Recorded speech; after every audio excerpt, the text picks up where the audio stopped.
Shiki is a troubled, ugly teenager who is one bad day away from mag dumping his entire class. Unsurprisingly, he was expelled from his school for his bad behavior, mostly because he kept threatening to use his classmates as targeting practice.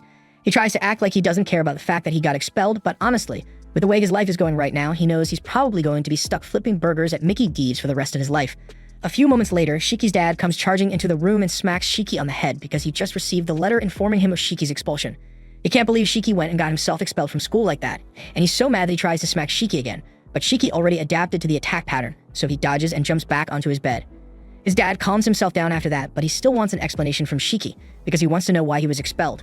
He also wants to know how Shiki managed to get all the guns he keeps in his room because having this stuff isn't cheap or legal for that matter. He tells Shiki he needs to stop acting like this before he ruins his life, but hearing that strikes a nerve with Shiki. So he yells at his dad and says he's glad they aren't related by blood because he'd never want to end up like him. That last part really hurts Shiki's dad's feelings, and Shiki knows he took it too far, but before either of them can say another word, the phone rings down in the liquor store Shiki's dad owns, so he heads down to answer it. When he answers the phone, he is surprised to find out that it's a large beer delivery order, but he doesn't get many customers, so he is happy to comply. He heads out in his car to make the delivery, and once Shiki sees him leave, he decides to try some target practice and starts muttering to himself about how he wishes things hadn't turned out this way. All of a sudden, he hears a loud crash sound outside his room, and a moment later, he gets dragged out onto the street by a rope of black mist. Shiki is incredibly disoriented by the fall, and by the time he realizes what's going on, a man named Samudare slowly walks out of the smoke, and he seems to know who Shiki is. Just then, a car comes out of nowhere to ram Samudare into a wall, and once he stops moving, Shiki's father yells for Shiki to get in immediately. Shiki doesn't question it and immediately jumps into his dad's car, but once they are presumably safe, he starts asking a lot of questions. First of all, he wants to know why some crazy man just dragged him out onto the street, and why his dad was so calm about killing him with a car back there. Shiki's dad tells him that there's no way someone like Samudare would die from getting run over by a car. Shiki still has no idea what's going on, so his dad decides that it's time to tell him the truth. He informs Shiki that he is a descendant of the Oni, and Samudare is a descendant of Momotaro, which is why he is so hell-bent on hunting Shiki down. Shiki is so stunned that he doesn't know what to say, and there's a lot more to the story, but his dad doesn't have time to explain all the details because it looks like Sami has caught up to them. Black mist begins to surround the car, and it begins to break down, so Shiki's dad is forced to drive into a nearby abandoned factory so they can get out. After getting out, Shiki turns back and sees the car covered in that strange black mist from before, but before he can ask what that stuff is, the car goes up in a massive ball of flames. In all the chaos, Shiki's dad takes his eyes off Shiki for a second, and in that short time frame, Shiki's butt was kidnapped by the Samudare. Inside the warehouse, Samudare uses his black mist to restrain Shiki in the air. When he is asked why he is doing this, all he has to say is that all who possess Oni blood are nothing more than pests to be exterminated. Samudare is about to execute Shiki once and for all, but before that could happen, Shiki's dad shows up to stop him. As he walks in, he explains that all the legends of Momotaro and the Oni are true, and the battle has been raging on for millennia now. Across the generations, the descendants of Momotaro have all taken up the duty of eliminating the Oni, which is how the Momotaro Agency was formed. Shiki is still confused about all this, but his dad never expected a failure like him to understand immediately anyway. For now, he tells Shiki to just stay put and let him handle Samudare, but as soon as Samudare hears that Shiki's dad intends to challenge him, he creates two swords out of the black mist and charges in with astounding speed. However, Shiki's dad pulls out a mist blade of his own and blocks the attack. The black mist is a unique trait possessed only by the descendants of Momotaro, and here's where the dad lore deepens. Shiki's father was actually a former member of the Momotaro Agency who once worked alongside Samudare. His name used to be Tsuyoshi Momotogawa, however, he left that life behind a long time ago so he could raise Shiki away from the agency's eyes, but unfortunately he couldn't keep Shiki hidden forever.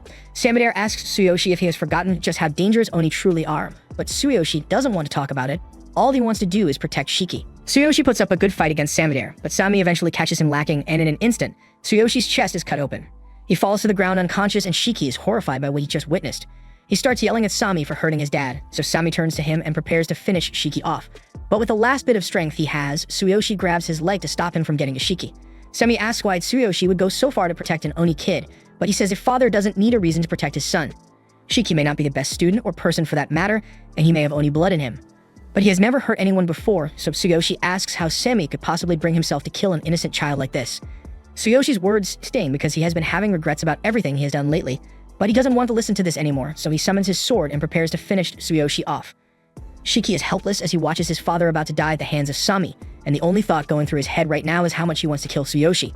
Blood begins to drip from every orifice in his body as his mind is overcome with sheer hatred, and by the time Samudare turns his attention back to Shiki, he's no longer there. The next thing Sami knows, he hears the sound of several guns getting cocked next to his head, and he is so startled that he instinctively jumps back, narrowly avoiding the attack, but he still has no idea where Shiki is. Just then, he sees a drop of blood land on the floor, so he looks up and finds an awakened Shiki hanging off the ceiling. Sami can't believe Shiki was able to awaken his Oni abilities and control his blood in such a short time, but what truly makes Oni terrifying is the fact that they lack a sense of humanity, so they are unbelievably brutal. Sami readies his sword in preparation for Shiki's next attack, but once Shiki starts firing blood missiles at him, Sami realizes this is too much for him to handle and starts running away. He eventually manages to escape the blast radius, but that doesn't mean the battle is over because Shiki emerges from the smoke and kicks Sami so hard that he is knocked into a pile of rubble and is barely conscious now. Shiki then stands over him and unleashes every weapon he has stored in his arsenal at once. The warehouse is destroyed in the mayhem, but surprisingly, Sami managed to survive the attack, and even more surprising is the fact that Shiki suddenly transforms back into a human. Shiki is confused and wonders why his entire body is covered in blood, which is a normal response given the situation, and Sami plans to take advantage of the confusion to finish Shiki off before he transforms again. He begins charging towards Shiki, while repeating that all Oni must be eliminated with no exceptions. Shiki isn't able to control his transformation at will yet, so he is pretty much a sitting duck right now. However, as his blade is about to strike, Tsuyoshi jumps out in front of him and takes the hit instead.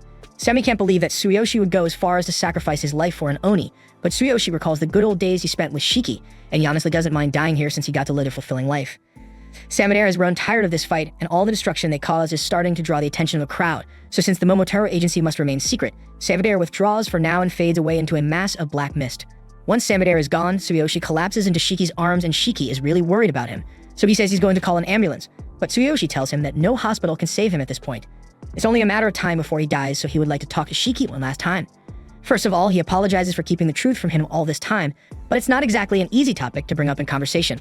Unfortunately, he won't be here much longer, so he can't offer much in the way of support, but he tells Shiki to make sure he gets stronger in the future so he can beat both the Momotaro group and Oni so he can live a truly free life. Shiki yells at his dad for talking as if he has already died because he doesn't plan on letting that happen. He begins carrying Tsuyoshi to the hospital, and seeing Shiki show so much concern for him puts a smile on Tsuyoshi's face. But his wounds are way too severe, so after taking a few steps, Tsuyoshi loses all strength in his body and collapses to the floor. Shiki desperately begs his father to get up because he still hasn't gotten a chance to apologize and make up for all the hurtful things he said about him this morning, but it's already too late because Tsuyoshi is gone. Shiki sits there for a moment and cries over his dad's corpse, but all of a sudden, someone rolls up behind him and says he can't stay here because there will be too many witnesses. Shiki is startled, so he prepares for another fight, but before he could even turn around, he gets chopped in the neck and is knocked out instantly. It takes a lot of skill to be able to sneak up on someone with roller skates on, so Shiki clearly never stood a chance against him to begin with. Meanwhile, the leaders of the Momotaro agency are all in an uproar because they just found out about Samidare's failed attempt to eliminate Shiki, and they are starting to wonder if he has gotten weaker. But given the situation, they can't blame him for withdrawing since they can't let the public find out about their existence. However, they also don't want the public to become aware of the existence of Oni, so they plan to kill Shiki as soon as they can get their hands on him. However, that's going to be nearly impossible now because after getting knocked out, he was taken to a remote island in the middle of nowhere, and the idea is to enroll Shiki in a school full of half-Onis just like him so he can train his abilities properly. But before that, Nato is going to need to do a thorough evaluation to find out whether Shiki is going to be useful or not, and I can already tell that it's not going to be a fun experience. Shiki wakes up and finds himself shirtless and tied to a chair while the man behind him is doing push-ups on his umbrella. That's a sentence I never thought I'd have to say, but somehow, this is nowhere near the strangest thing Shiki has seen so far. The man's name is Nato, and now that Shiki is awake, he says he will begin explaining what's going on. First, he reveals his horns to show Shiki that he is an Oni just like him, and after that, he tells Shiki that he was brought here for two reasons: evaluation and retrieval. As Shiki already knows, the Momotaro agency hunts down Onis like them using the Black Mist, and the man who killed Shiki's dad was one of them. Their goal is to ultimately exterminate all Oni in the world, so to oppose them, the Oni agency was formed, and Meido's job is to find recently awakened Oni like Shiki, and figure out whether he is fit to join the Oni agency. That's pretty much it, so Meido takes his board back and unties Shiki's mouth so he can ask questions. However, as soon as Shiki can speak again, he immediately starts yelling at Naito and demands to know what they've done with his father. Naito is annoyed by all of Shiki's yelling, so he deducts a few points from the evaluation and tells Shiki that his father's body was safely stored within this facility, but the guy is dead right now anyway, so it's not important. Shiki begins squirming around and trying to get himself free, but that violent behavior kind of the whole reason that Naito tied him up in the first place, so he won't be releasing him yet. Shiki is incredibly mad, but he knows yelling isn't going to get him anywhere, so he takes a moment to cool down and calmly asks Naito to release him because he has a score to settle with the guy who killed his dad. However, while his voice may have been calm, Shiki's face still looks really angry, so Naito refuses to untie him. Besides, he knows there's no way Shiki would stand a chance against a Momotaro agent, but if Shiki is so intent on getting himself killed, then Naito has a better way to evaluate him. He takes off his tie, and before Shiki can even react, Naito has snuck up behind him and proceeds to strangle Shiki with it. Basically, Shiki has to find a way out of this to pass Naito's test, and if he can't do it, then he dies either way. Naito doesn't really care. Shiki refuses to let himself die at the hands of some roller skate wearing jerk, so he struggles until blood begins pooling around his eyeballs. But unfortunately, he wasn't able to make it out in time, so he eventually passed out. Naito is totally prepared to keep strangling Shiki until he is officially dead, but with Shiki passed out, his subconscious takes over and he goes into Oni Berserker mode. The blood on the floor forms spikes that nearly clamp down on Naito, so he is forced to back away, and the second he takes his eyes off Shiki, he gets a machine gun pointed at his head. Shiki opens fire without hesitation, but when the dust settles, Naito is completely unharmed because he shielded himself using his blood umbrella. He can tell that Shiki hasn't learned how to control his blood powers yet because the only way he could fight was by going berserk, but this could be a good teaching moment, so Naito plans to subdue him as gently as possible. By the time Shiki regains consciousness, he finds his arm covered in blood while Naito is standing above him. He has no idea what just happened, and Naito had expected as much because when an Oni goes berserk, they lose all sense of self and destroy everything in their path, which is why this room is completely trashed right now. Shiki still doesn't understand a word that Naito is saying, and Naito is starting to think Shiki might just be stupid, but to make it as clear as possible. Naito sees Shiki as a graceless oaf who doesn't understand the first thing about controlling his blood, so he tells him he has been disqualified. Shiki is incredibly frustrated by the way things turned out, but despite all his anger, one thing is clear to him now. Naito is insanely strong, so he stands no chance of beating him. Acknowledging that hurts Shiki's ego, but he needs all the help he can get if he is going to face the Momotaro Agency and get revenge for what they did to his dad. He swallows his pride and bows down to beg Naito to make him his student, but Naito is already fed up with Shiki, so he turns him down immediately. In battle, fighting without using your head means instant death, so someone like Shiki, who went berserk without thinking, would never last. He can't control his blood properly, and he's just plain stupid, so Naito doesn't want a useless student like him. Anyway, now that Naito has confirmed that Shiki is useless, he's going to have to dispose of him since he can let an incompetent berserker roam free. Shiki is stunned by what Naito just said, but from what Shiki has learned about Naito so far, he knows he's not joking, so he needs to act quickly if he wants to survive. Shiki turns around and runs away as Naito prepares his blood umbrella, but he knows he won't be able to escape before Naito attacks, which is why he begins charging at him. Naito thinks Shiki must have lost his mind since there's no way he can win a head-on confrontation. He prepares a wall of spikes to intercept Shiki, and in his head, he plans out all the possible moves Shiki could make here. He could either try to attack from the side, jump over, or retreat because he can't get through these spikes, and just as Naito had predicted, Shiki chooses to jump over the spikes. But what Naito hadn't anticipated was the fact that Shiki was able to create a gun mid-jump, so he blasts Naito in the head point blank. Shiki is proud of himself for managing to land a hit on Naito, but Naito wasn't actually injured by the blood bullet since he's still way stronger than Shiki. He is shocked that Shiki was able to control his blood, but he thinks it was just a fluke since from the looks of it, Shiki is on the verge of going berserk again. He doesn't want to have to deal with the gunslinging devil again, so Naito prepares his ultimate attack to finish Shiki off in an instant. However, to his surprise, Shiki actually manages to suppress his berserk mode and remains in control, so maybe it wasn't a fluke after all. Naito doesn't understand how Shiki managed to pull it off, so he asks Shiki for an explanation, and basically Shiki saw Naito using his ring to cut his finger so he could manifest his blood umbrella, and he just tried copying it to produce a similar effect. He pretty much just yelled at his brain to give him a gun, and eventually his arm turned into a gun, so it worked out well for him. Naito finds it hard to believe that such dumb logic was actually worked, but he can't deny that whatever Shiki did was effective. Normally, in order to avoid going berserk, an Oni would need to keep all their emotions under strict control at all times, so hotheads like Shiki usually have a hard time controlling their blood and go on a rampage. However, Shiki is different. It's more like he beat up all his emotions and made his berserk mode work for him. It's a crude method, but the power it allowed Shiki to use was certainly explosive.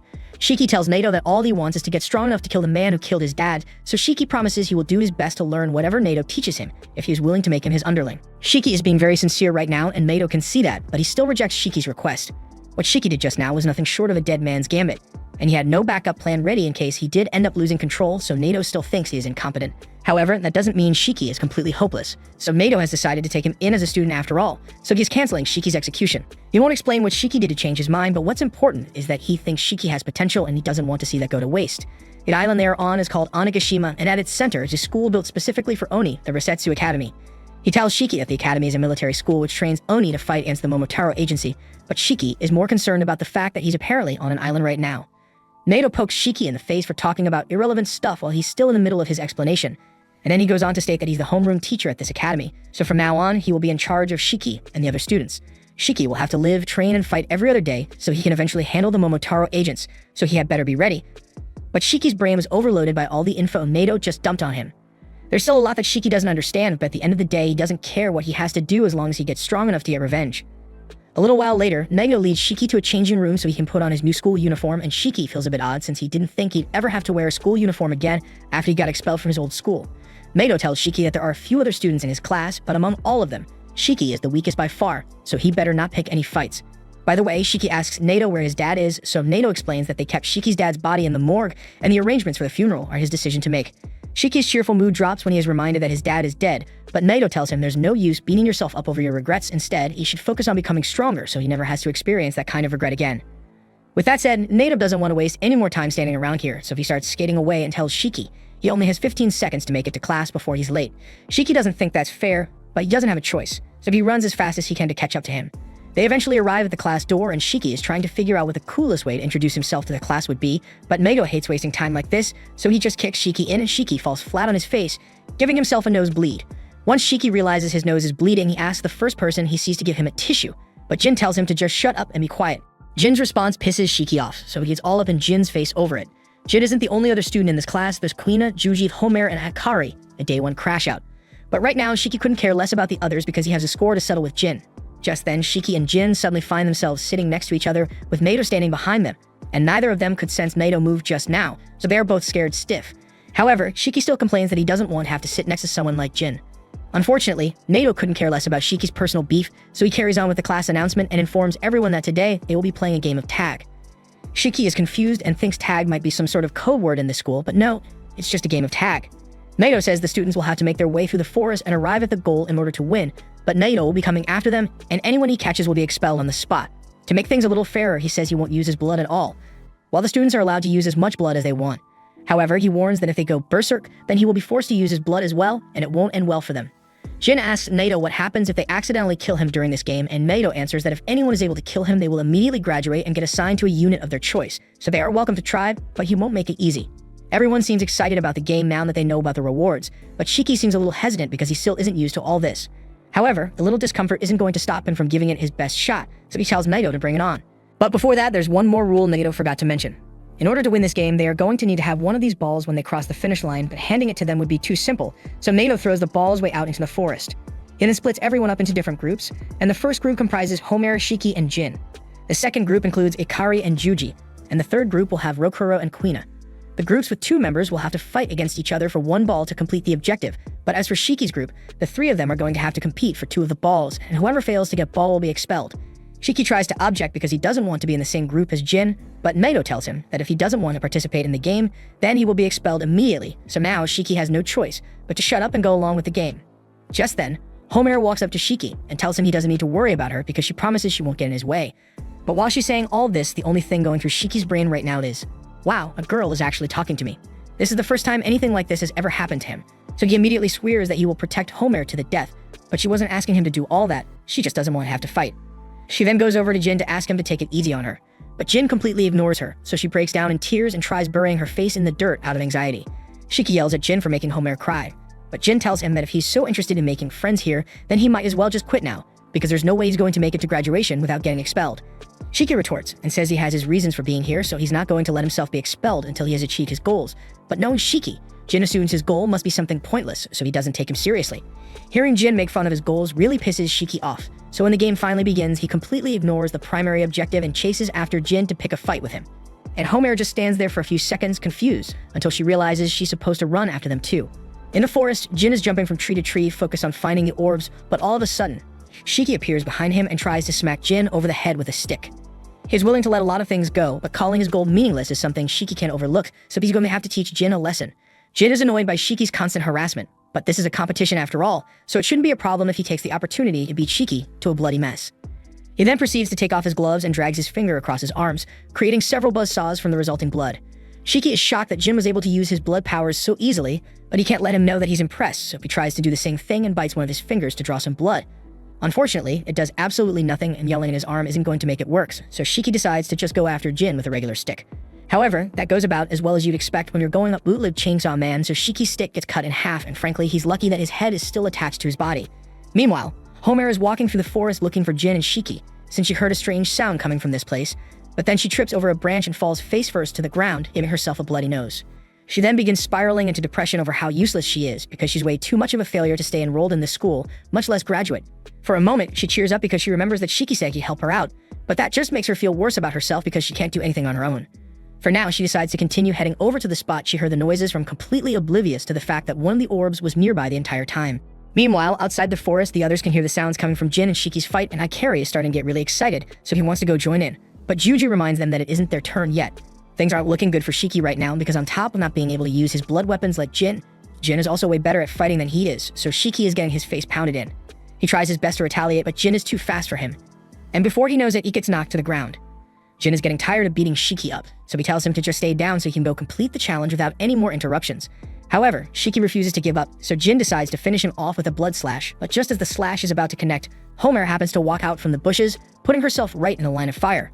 Fortunately, Shiki managed to push her out of the way before anything bad could happen, but he got sliced on his arm in the process, so he's bleeding a little now. Once Homer sees this, she starts apologizing over and over again for being the reason that Shiki got hurt. Shiki tries to tell her it's alright, but Homer can't hear him because she's too busy cursing herself for being such a burden. Suddenly, her blood begins to react to her intense self-hatred, and right before Shiki's eyes, a giant blood monster is formed.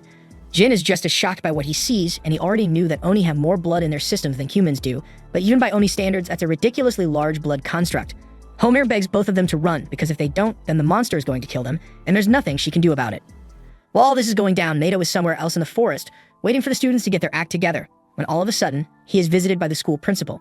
The principal says he's surprised that Nato chose to give the new students a life or death mission on their very first day when they were supposed to be going through orientation, but Nato thought a practical experience would be more efficient than sitting in a classroom to explain things to them. Several Oni die every year and some people are killed simply for being related to an Oni, but the really unlucky ones are those who get taken alive and used as test subjects for the Momotaro agency. Those children committed no crime and most of them don't even know they're Oni, yet they're slaughtered all the same. It is a true tragedy, and the principal hopes those poor kids get to go to a decent afterlife, but Nato doesn't think about things that way since he believes that as long as he is strong enough he won't die at the hands of any Momotaro agent. The principal kind of agrees with Nato's ideology, so he asks him to make his students as strong as possible so they can survive. Back on the battlefield, Shiki managed to escape the monster's attack and Jin rushed in to destroy it, but the monster's body is too thick for him to cut all the way through with his buzzsaws. Shiki calls out to Homer and asks her to do something about her monster, but unfortunately, she doesn't have any control over it, and she's too weak to do anything right now. Homer passes out shortly after, so Shiki runs over because he wants to get her away from the monster as soon as possible. However, as he approaches, the monster stops attacking and starts instinctively protecting Homer, so it's almost as if her blood has a will of its own. The blood monster clearly sees Shiki and Jin as a threat, so it spits up a ton of blood and floods the area with it. There's no way that was an efficient use of Homer's blood, and even if she has more blood than the average Oni, her supply has got to be running low, so even though she's begging Shiki to run and leave her behind, he refuses. He's already watched someone he cares about die right before his eyes, and it really sucks, so he's not going to let her die here. The monster covers Homer and lets out a scream that everyone in the forest can hear, and it's enough to draw Nato's attention, but he doesn't intend to get involved because he wants to see how the kids will handle it on their own. Shiki attempts to release his blood by dragging his hand against the floor like he did against Nato, but Nato can already tell that it won't work out for him this time. It was a 1 in 100 miracle that Shiki was able to pull it off earlier with no formal training or understanding of how blood release works, but his luck can't last forever. Shiki realizes he is completely powerless to help in this situation and he feels incredibly frustrated because it was the same when he couldn't save his dad. But while Shiki is having his crisis, Jin tells him to stop crying like a baby and walks up to deal with the monster on his own. He digs both thumbs into his arms, creating a chainsaw in one and a buzzsaw in the other. Nato sees this and he is really impressed because forming 2 different weapons at the same time requires an extraordinary amount of blood control. And Oni's blood can take any strength or shape required by its user as long as they have a clear image of what they want to create. Often the way blood manifests itself is linked to past traumas or personal preferences and tastes, so it is often said that a blood release offers a glimpse at what kind of person an Oni is. Jin runs up the monster's arm, and once he is close enough to its head, he tries slashing it off with his chainsaw. However, at the last second, it managed to protect itself by sacrificing one of its arms, so Jin has a lot of work ahead of him. And while Jin is busy saving the day, Shiki is stuck on the sidelines, so he feels like an absolute loser. He doesn't understand how Jin is able to use his blood release so easily when Shiki can't get anything to manifest at all. However, just then, he notices something he hadn't thought of before. Every weapon that Jin has created is cutting related, and Homer's blood release must be the monster that is trying to protect her. So maybe the blood release is unique to each individual, and if that's the case, then he knows exactly what his blood release is going to be now. Jin is still doing his best to fight the monster, but he gets caught off guard when it suddenly yells at him and blows out his eardrums, so he is down for the count. Nato assumes this must be Jin's limit, so he is finally ready to step in and save the kids, but before he could do so, Shiki yells from behind Jin. So Jin turns around and he is shocked to see Shiki with a giant blood gun strapped to his arm.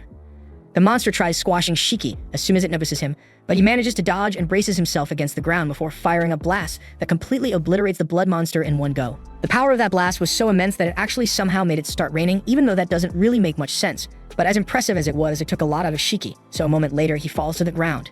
Nato walks over and tells Shiki he used way too much blood in one go, so his control still needs a lot of work. But even for someone who had to use all his blood for one attack, that level of power output was insane. Nato tells Shiki that worst case scenario, using too much blood can kill him, but Shiki already assumed that would be the case, which is exactly why he wanted to save Homer so badly. He asks Naito to take care of her first, because she needs the help more than he does right now, but before Naito can do anything, Jin comes out of nowhere and tries to slice Naito's head off his body, but Naito was quick enough to react, so he forces Jin to retreat. Nato tells him that Homer needs emergency treatment, so this really isn't the time for a fight, but Jin couldn't care less about her condition. He just wants to know if the offer Nato said earlier is still on the table.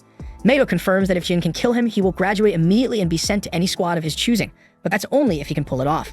Jin charges at Nato and tries to slash him with his blood saws, but Nato uses his umbrella to parry the strikes and taunts him, saying his half-baked saws will never cut through his umbrella. Jin takes that as a personal challenge, so he runs in to try and cut through the umbrella, but Nato points out that there's a lot more to his umbrella than just deflecting attacks. He flicks a switch, releasing smoke from the umbrella's ferrule, but he assures Jin that it isn't poisonous, so he doesn't need to worry about breathing it in. But it is still hard to see through, so Jin assumes Nato is going to try and sneak attack him now that his vision is obscured. He prepares himself to counterattack as soon as Nato gets close enough, but before he can even react, he gets shot in the arm 3 times. He runs behind a tree for cover, and we see that Nato turned his umbrella into a rifle and is shooting at Jin. The bullets are rubber, so Jin's life isn't in danger, but it still hurts like hell, so Nato is going to keep sniping at him until he goes down. Jin admits that this makes it difficult for him to fight back, but he isn't out of tricks yet, so he creates a few more saws on his arm, and this time he flings them at Nato as projectiles. Nato is impressed that Jin thought ahead to have an attack plan for long-distance fights, but it's still not enough because when Jin tries to sneak up on him mid-air, Nato just casually throws a grenade at him, and he wasn't prepared for that at all. Luckily for him, it was just a smoke grenade so he doesn't blow up, but now he can't see anymore, so he braces himself because he thinks Nato is going to fire more shots at him. But on the contrary, Nato runs up behind him and blows Jin's back out with a punch to the spine. He even had him using those advanced ragdoll physics, but Jin refuses to give up. Nato tells him it was foolish to think he could win even though he was already injured from his fight with Homer's monster, and on top of that, he has already used way too much blood, so he can barely move. He uses his umbrella to pin Jin to the ground and tells him that if this were a real battle, that he would have died multiple times over by now. He asks him if he's really that desperate to see his father again, but hearing that from Nato sends Jin into shock because he doesn't know how he found out about that. Nato explains that he did a little background search on Jin, so he knows a lot of things about him. Like the fact that his father is a Momotaro agent, and that as soon as Jin's dad found out that his wife and children had Oni blood, he slaughtered them all without a second thought, leaving Jin as the only survivor. The scars all over Jin's body are a reminder of what his father did to his family, and the years he had to spend scraping by on whatever trash he could stomach, so he's never going to give up until he finds his father and brings him down with his own 2 hands, even if it kills him. Naito had no problem with Jin's goal up until now, but that last part about dying really pissed him off, so he slams Jin's head into the ground and tells him there's no point in having a goal if you don't live to see it through. A little while later, Naito calls the school nurse to come out here and take care of Homer since she's still unconscious and can't participate in the trial anymore. As for Jin, Naito tied him to a tree to keep him from causing any more trouble. That leaves Shiki as the final participant, and luckily he has regained enough strength to move again. So Naito tells him he still has to grab a ball and head to the finish line. And it just so happens that Naito has one of the balls with him right now, so Shiki has 2 choices here. Either he can fight Naito and take the ball in his hand, or he can run away and go looking for the ball that's still in the forest. Shiki looks at Naito for a few seconds, and then he starts running because there's no way he's beating Naito in his current state. Naito gives him a little head start and then starts chasing him down, but Shiki actually circles back and shows up next to Jin. He knows he can't beat Naito on his own, but if the 2 of them work together, then they might have a shot, so he offers to free Jin as long as he helps him out. Jin initially refuses because he thinks it would be humiliating to accept help from Shiki, but Shiki tells him pride isn't going to help him achieve his goal. Not that it matters much, but Shiki's family was killed by a Momotaro, so he and Jin have that in common, and if it will help him get his revenge, Shiki is willing to work with anyone, even if it's someone like Jin. Naito is still running through the forest, looking for Shiki, and eventually he spots him running in the direction of the finish line, so he cuts him off. Shiki stops in his tracks once he sees Naito, and Naito reminds him that even if he makes it to the finish line, it won't count, unless he has one of the balls with him. But just as he says this, Jin jumps down from one of the trees and tries to tackle Naito. Naito sees it coming, so he is able to dodge, but he is honestly surprised that Jin and Shiki put their differences aside to work together. He thinks their plan might have actually worked if they hadn't already used up all of their blood, but they actually came prepared with a backup plan. Jin has a rock tied to a rope on his arm, and before Naito can react, he has already been tied up with it. Shiki then grabs the other end, and together, he and Jin try and make Naito lose his balance. Naito admits that it's a decent plan, but since they are already tired, there's no way they can overpower him now. However, it turns out that Jin had a little more left in the tank after all, so he launches a blood saw at Naito, forcing him to dodge and lose his solid footing. Now that he is off balance, Shiki runs in and smacks the ball out of his hand as soon as he can. The ball rolls over to Jin, and Naito is impressed that they were actually able to get it from him. But he believes that Jin and Shiki will start fighting over who gets the ball soon enough, so he will just get it back from them before they can get to the finish line. However, to his surprise, Shiki just seems happy that he got the ball away from Naito, so he yells for Jin to take it and start running before Naito can chase after him. Jin is just as shocked as Naito is, but he does take the ball and starts making his way to the finish line, all while Shiki cheers him on. Once Jin is gone, Shiki rubs it in Naito's face that they beat him, but Naito reminds him that if Jin makes it to the finish line like this, then he will be the only one to pass the test and Shiki will end up getting expelled. Shiki has completely forgotten about that rule, and he is devastated, but Jin is already long gone, so there's no way he can get the ball back now. Meanwhile, Jin is running through the forest, and he is confident that he can make it to the finish line in time, But then he remembers how Shiki helped him. And he knows he couldn't have gotten this far without that idiot's help, so he doesn't feel right claiming victory this way. He turns around and yells that he'd rather get expelled than win by using someone else, so he's going to give the ball to Shiki. But just then, a little red mascot thing runs out in front of them. Naito tells them that this is Muku, and he's one of the Oni agency's messengers from Baku Express. He delivers messages efficiently and without a trace, but for him to be here, something really important must be going down. Naito plays the message, and he realizes it's a distress signal from the Kyoto branch. They are currently under attack by the Momotaro agency, and they need immediate backup, so Naito needs to head over there immediately. Meanwhile, outside the forest, the others have been waiting for their turn for a long time now, and they are starting to wonder if the others died in there or something. But then they see Naito, Shiki, and Jin running out. Yuji notices that Homer isn't with them, so Naito explains that she is in critical condition, so she was sent to the infirmary so she can recover. But that's not important right now because they just got a distress call from Kyoto, so Naito tells them that today's training is officially cancelled, and everyone here will be coming with him to the Kyoto branch. Within a few hours, they're all loaded onto a boat, but Yuji still isn't clear on the details, so he asks Naito if they are really going to the Kyoto branch that's still actively under attack. Naito tells them they have no choice because all the other classes are currently away on field exercises, so there's no one else available to help. But he tells everyone that they don't need to worry too much, since they'll only be doing support tasks while they are out there. Kuina asks why he made them wear these dumb uniforms, so Naito explains that the normal Oni school uniforms stand out too much, and they can't risk drawing too much attention to themselves, so from now on he wants everyone here to act like regular students. Rokuro then asks what Naito meant by support roles, so Naito explains that each municipality has at least one Oni agency unit, and those units have two main responsibilities. The first is to fight on the front lines against the Momotaro agency whenever they show up, and the second is to provide support where necessary. They help the Oni who live among humans and make sure they aren't discovered by the Momotaro agency. And since Oni can't go to regular doctors, the Oni agency also provides free healthcare and emergency medical attention to any Oni that is injured in battle, and that's what they are going to be doing once they get there. Shiki is a little upset that he is being relegated to support duty when this could be his chance to get revenge, but Naito already knows what he's thinking, so he tells him that the agent he is looking for isn't in Kyoto. The Momotaro agency also has regional operations, and the agent that's currently stationed in Kyoto, well, let's just say he's not mentally stable. This was the end of episode 4. Subscribe to not miss the next part.